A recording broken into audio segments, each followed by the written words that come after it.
Good morning children. मैं ममता ma'am. बच्चों, पिछली कक्षा में हमने देखा दुख का अधिकार पाठ में किस प्रकार निर्धन को यह समाज दुख मनाने का अधिकार भी नहीं देता है। दुख मनाने के लिए भी यह समाज संसाधनों एवं सहूलियतों की मांग करता है।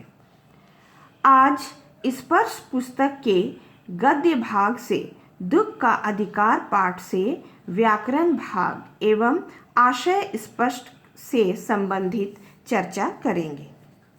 मुझे पूर्ण विश्वास है कि तुम सभी बच्चे मेरे द्वारा दिए गए गृह कार्य स्पर्श की कॉपी में पूरे कर लिए होंगे। स्कूल खुलने पर तुम सभी के द्वारा लिखे गए प्रश्नों के उत्तरों की जांच की जाएगी। इसलिए जो भी कार्य मिले बच्चों, उसे पूरी लगन के साथ पूर्ण करते जाना। तो आओ पर्यायवाची शब्द से आरंभ करते हैं। बच्चों, तुम तो जानते ही हो कि पर्यायवाची शब्द का अर्थ होता है समान अर्थ देने वाले शब्द। यहाँ कुछ पर्यायवाची शब्द लिखने के लिए कहा गया है, जैसे ईमान, बदन, अंदाजा, बेचैनी, गम, दर्जा, जमीन, जमाना, बरकत। मैंने इसका नोट्स बना दिया है, तुम सभी अपनी स्पर्श की कॉपी में लिख लेना। अब आशय स्पष्ट की ओर बढ़ें। पहला प्रश्न है, जैसे वायु की लहरें कटी हुई पतंग को सहसा भूमि पर नहीं गिर जाने देती, उसी तरह खास परिस्थितियों में हमारी पोशाक हमें झुक सकने से रोके रहती है। तो इसका क्या आशय हुआ बच्चे? चलो समझते हैं। इन पंक्तियों में पोशाक के माध्यम से लेखक समाज में व्याप्त कुरीतियों एवं बुराइयों को उजागर किया है। लेखक कहते हैं कि जिस प्रकार कटी हुई पतंग अपनी इच्छा से नहीं बल्कि वायु के इच्छानुसार धरती पर गिरती है, उसी प्रकार हमारी पोशाक की गरिमा हमें अपने से निम्न स्तर के लोगों तक झुकने में बाधा उत्पन्न करती है। यहाँ लेखक वायु की तुलना पोशाक से कर रहे हैं। बच्चों,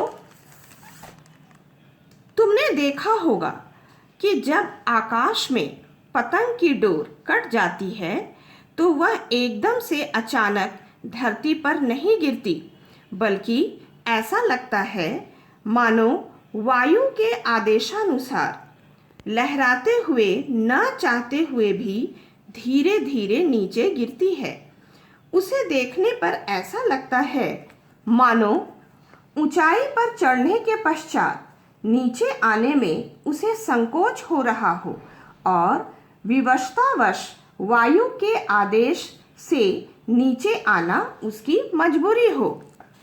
इस पाठ में भी लेखक चाहते हैं कि वह निर्धन बुढ़िया के पास बैठकर उसके शोक का कारण पूछे, परंतु उनकी पोशाक जो संभ्रांतता की सूचक है उसे ऐसा करने से रोकती है। लेखक ने अपनी इस मन स्थिति को उस कटी पतंग के समान बताया है, जो अपनी इच्छा से नहीं बल्कि हवा की इच्छानुसार जमीन पर गिरती है। लेखक की संभ्रांत पोशाक भी उन्हें अपनी इच्छा के अनुसार कार्य करने से रोक रही है। चलो अब दूसरा प्रश्न देखें। इनके लिए बेटा बेटी, खसम लुगाई, धर्म ईमान सब रोटी का टुकड़ा है। इस पंक्ति का क्या आशय है, समझते हैं। इन पंक्तियों में लेखक समाज में व्याप्त वर्गीय भेदभाव, कुरीतियों तथा बुराइयों को दर्शाना चाहा है। एक निर्धन बूढ़ी माँ बेटे के मृत्यु के शोक में डूबी हुई है।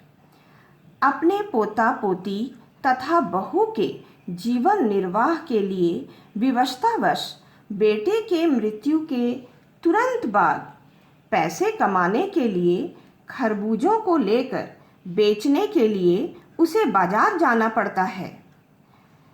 बच्चों, विडंबना यही है कि समाज के लोग उसके दुख को समझने के बदले अनेक घृणित शब्दों का प्रयोग करके निर्धन बूढ़ी माँ को और दुखी कर देते हैं।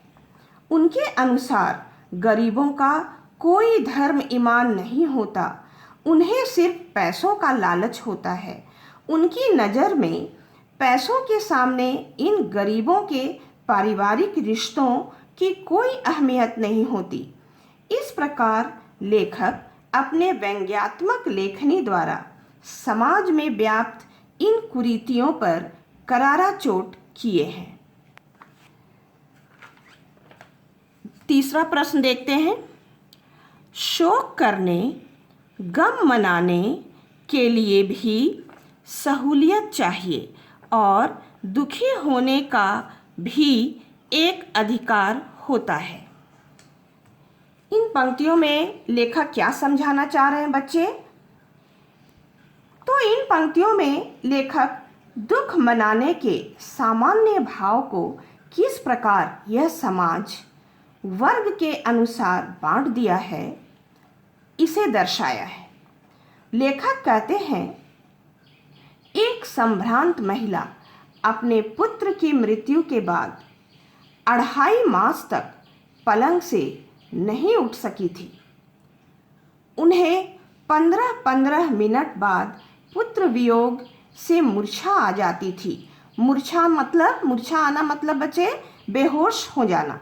और मूर्छा न आने की अवस्था में आँखों से आंसू न रुकते थे। 2-2 डॉक्टर हरदम सिरहाने बैठे रहते थे। हरदम सिर पर बर्फ रखी जाती थी। शहर भर के लोगों का मन उस पुत्र शोक से द्रवित हो उठा था। किंतु बच्चे, बुढ़िया माँ के पास पुत्र वियोग के दुख को मनाने के लिए न सहूलियत थी, न समय था और न ही समाज ने उन्हें अधिकार दिया था। प्रस्तुत पाठ का मूल व्यंग यही है। उम्मीद है बच्चे तुम सभी को समझ में आ गया होगा।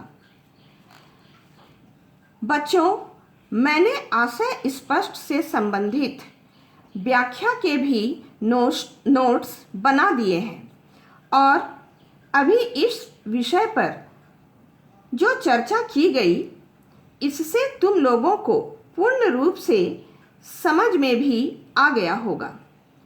अतः अब तुम लोग आशय स्पर्श के नोट्स को भी अपनी स्पर्श की कॉपी में साफ साफ लिख लेना।